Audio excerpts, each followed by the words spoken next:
네, 오늘이 8월 27일입니다. 한 개인으로서, 인간으로서 살아가는 삶에 있어서 할 일들이 너무나도 많습니다. 연일, 여기저기 집회가 있고, 어제 광화문 집회에 대한 생각을 좀 담아보도록 하겠습니다. 광화문 집회 무엇인가? 첫째고 둘째고, 먼저 사람들이 이 광화문 집회를 인정해 주는 것은, 투쟁하고 싸우는 모습이 있다. 불법 탄핵에 맞서 싸운 거죠. 그러니까 박근혜 때부터. 근데 자세히 생각해 보십시오. 그래서 정광훈을 인정해야 된다. 조나단 목사 어쩌고 하는데, 나는요, 일단 내 핵심부터 얘기할게요. 그거 가지 마십시오. 그 사입입니다. 그 여러분의 영혼을, 지배하려고 하는 아주 더러운 집단입니다. 그렇게만 하십시오. 그리고 이제 풀어나가겠습니다. 광화문 집회가 생겨난 것은 정광훈이라는 자가 나타났다는 거죠. 사랑 어떤 제일교회라고 하는데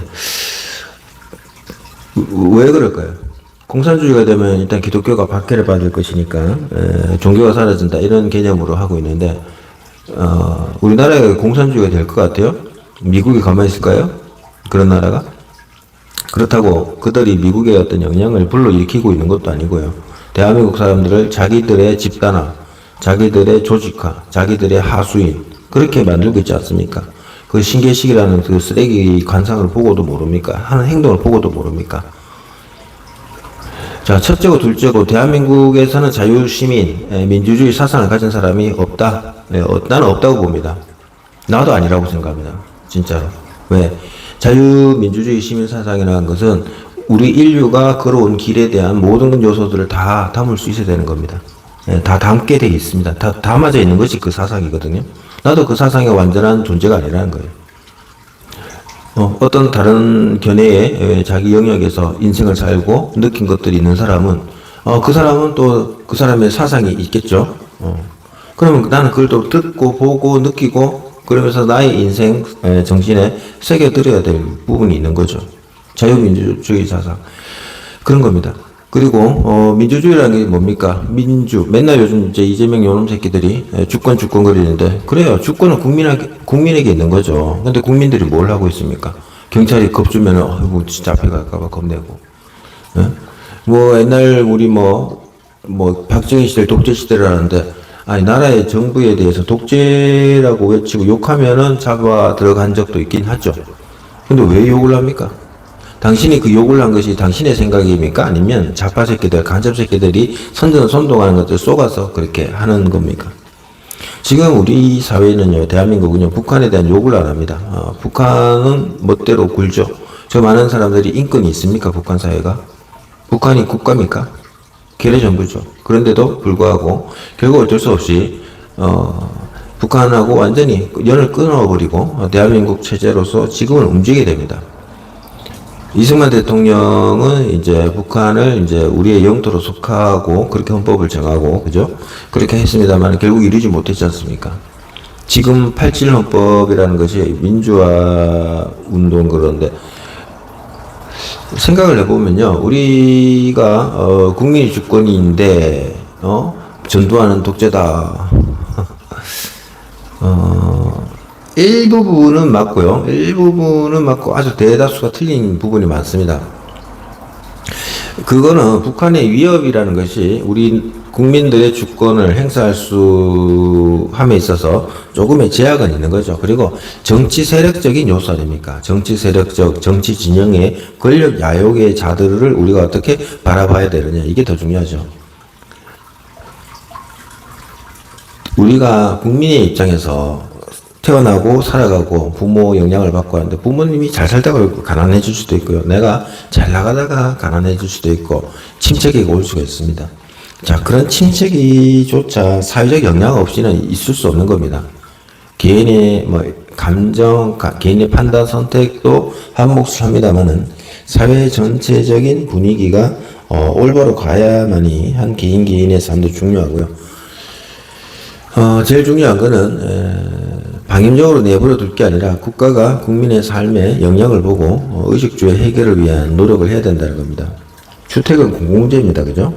주택의 공공재를 우리가 좀 실천해야 되고 그리고 거주 이동의 자유도 있겠지만은 제일 중요한 거는 자유민주 사상은 대통령, 판사, 경찰, 뭐 모든 뭐 고위 관료가 한 개인보다 시민보다 위에 있지도 않고 밑에 있지도 않고 그 개인도 그 사람에게 위에나 밑에나 있지 않다는 겁니다. 국민주권이라는 것은 자유민주주의 사상은 그런 겁니다. 그러니까 결국에는 우리가 판사 앞에 뭐 법적 처벌을 받아야 될 일도 별로 없고 자, 우리가 판사를 두려워하고 대단하게 보는 거는 뭡니까? 또 대통령을 대단하게 보는 건 뭡니까? 과거에 우리가 문맹률이 높았던 시절과 그렇지 않은 시절을 생각해 봅시다. 98%가 문맹률이 있던 나라입니다. 글을 몰라요. 쓸 줄 몰라요. 자기 의사를 표현할 줄 모르고 어떤 그 개념적으로 상대의 말을 받아들이고 하지 그 의식 속에서 글을 통해서 자기의 감정을 표현하고 글자의 의미를 해석하고 그럴 능력이 없었던 거죠. 아시겠습니까? 마음은 가득해도 결국 인간으로 살아도 표현할 수 없는 것 그리고 지식이 없었다는 거예요. 글은 알되 글을 통한 지식을 갖추지 못하던 시절이 언제냐? 1945년 이후로 70년대, 80년대 오늘날 현대까지 이르르고 있습니다. 오늘날 사람들이 문맹률은 제거되었어도 지식이 있나요? 어떤 철학이 있습니까? 없잖아요. 보통의 동물들이 다 가지고 있는 인지적인 초기 기억과 초기 기억을 형성하는 부합체로서 행동하는 양상만 있는 거지. 정말 지식을 통해서 타인과의 소통, 사물과의 소통, 자연과의 소통. 소통이 뭡니까?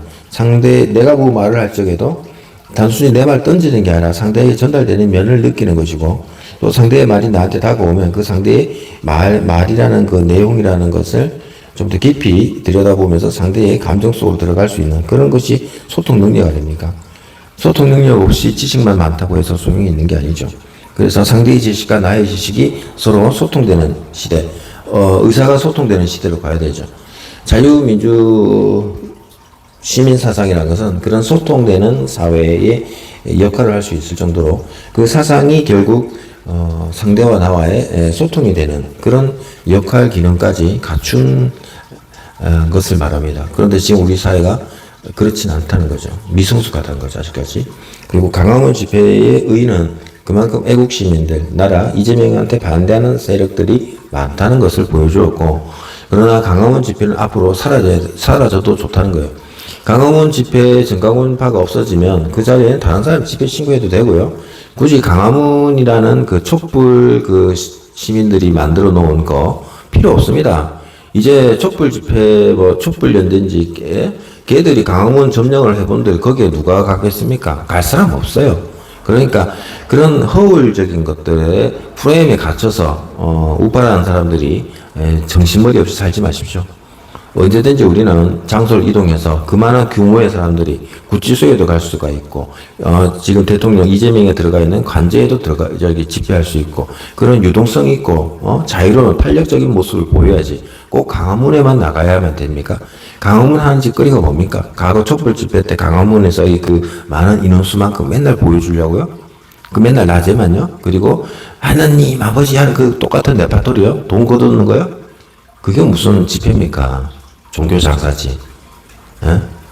제발 자유시민이라는 것은 이 인류 역사의 모든 종교적 요소를 다 포괄하면서도 우리가 주인으로 살아가는 거예요. 언제까지 대한민국이 기독교 정신 어쩌고 그럽니까? 자유시민 사상입니다. 지금 우리나라는 자유민주주의 사상으로 재건국해야 됩니다. 이승만 대통령이 기독교인이었고 하나님에 대한 그런 것을 통해서 자신의 과거, 조선시대의 모습과 강점기의 모습과 해방과 그 속에서 공산주의 국가로의 형성이 이룰 수밖에 없는 상황 속에서 대한민국을 건국하는 또 초대 대통령이 되는 모습을 잘 보였죠. 그 사람은 미국의 교육을 받고 미국의 현실을 받고 또 공산주의의 흐름을 받지 않습니까? 공산주의는 무너지고 있죠. 그러나 공산주의가 강점이 뭐냐면은 민주주의도 왕의 왕정시대를 부수는 혁명의 모티브가 있단 말이에요. 그에 더해서 그렇게 생겨난 민주주의적 국가를 파괴할 수 있는 그런 것이 공산주의라는 거예요. 그래서 뭡니까? 공산주의 국가를 만드는 거죠. 그러면 어떻게 돼요? 민주주의 국가를 파괴하고 공산주의 국가를 건설하게 되면은 그 공산주의에도 대통령이면 대통령이든 주석이든 주석 명칭만 다를 뿐 그 어떤 지도자가 나오겠죠. 그 지도자는 나보다 대단한가요? 아니잖아요. 그런데 전제주의라 국가라든지 공산주의 국가는 시민 모든 사람의 자유를 다 억압하잖아요. 그걸 아셔야지. 지금 우리가 똑바로 알아야 될 거는 자유시민 사상이라는 게 뭐냐? 전제는 민주주의입니다.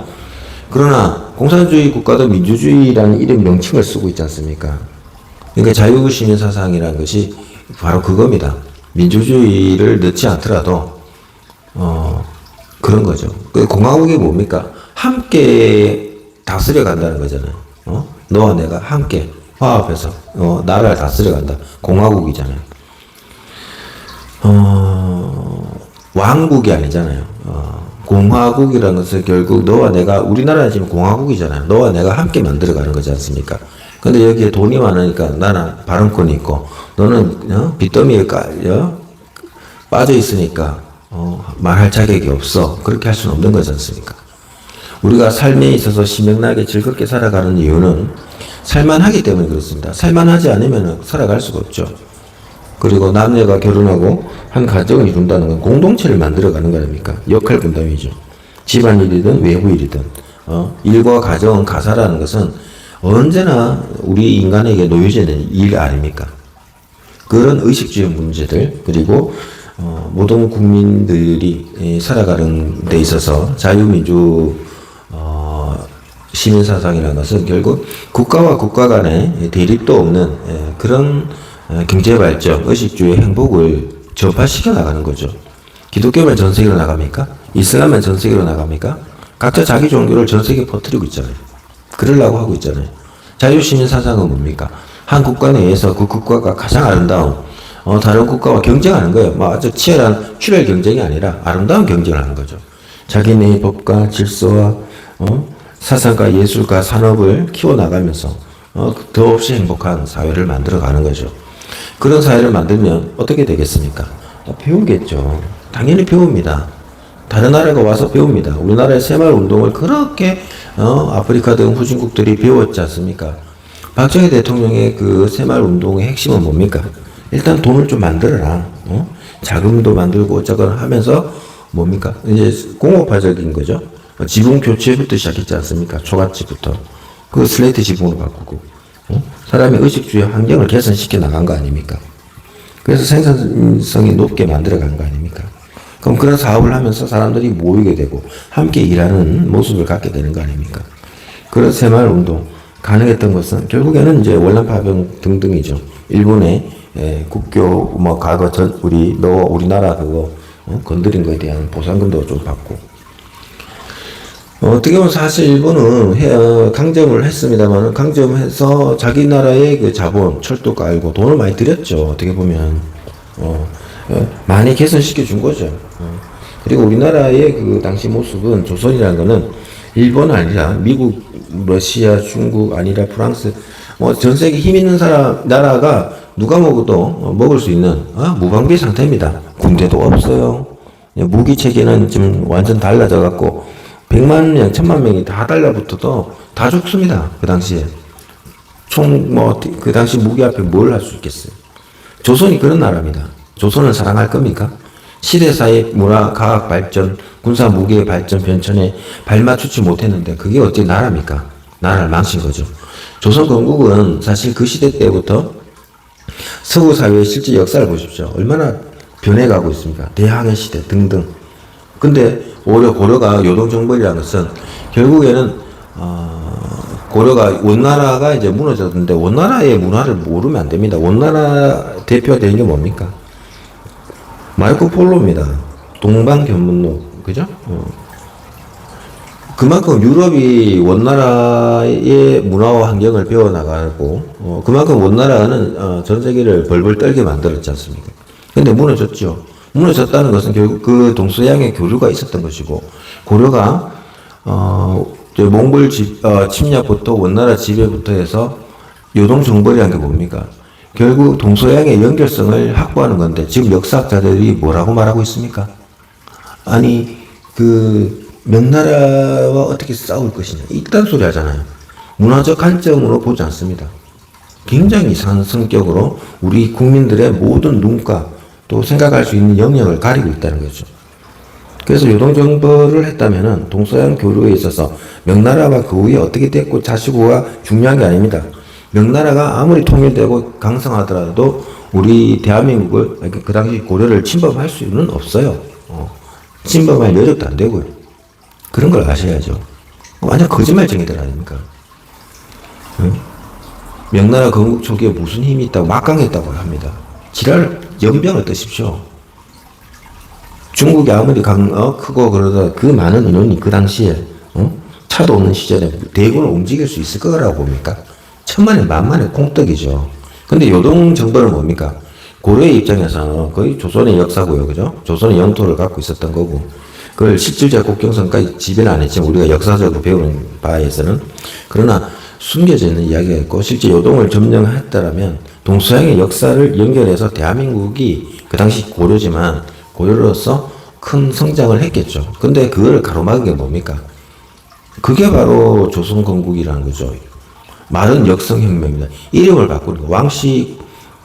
왕시왕에서 이시왕으로. 그러면서 한 게 뭡니까? 의식주 해결. 입밥계, 소고기 국밥. 나 이 얘기 계속 하려고 하면 너무 이제 긴데 시간이. 지금 우리 현실이 그렇습니다. 지금 국민주권 주권거리면서 전제주의 국가로 가면서 우리를 농업도 제대로 할 수 없는 나라로 만들어가고 있는 거예요. 그냥 한민족, 우리 남한 사람 다 그냥 씨가 말라버릴 상황으로 오고 있다는 겁니다. 그걸 아십시오. 여기까지 할게요.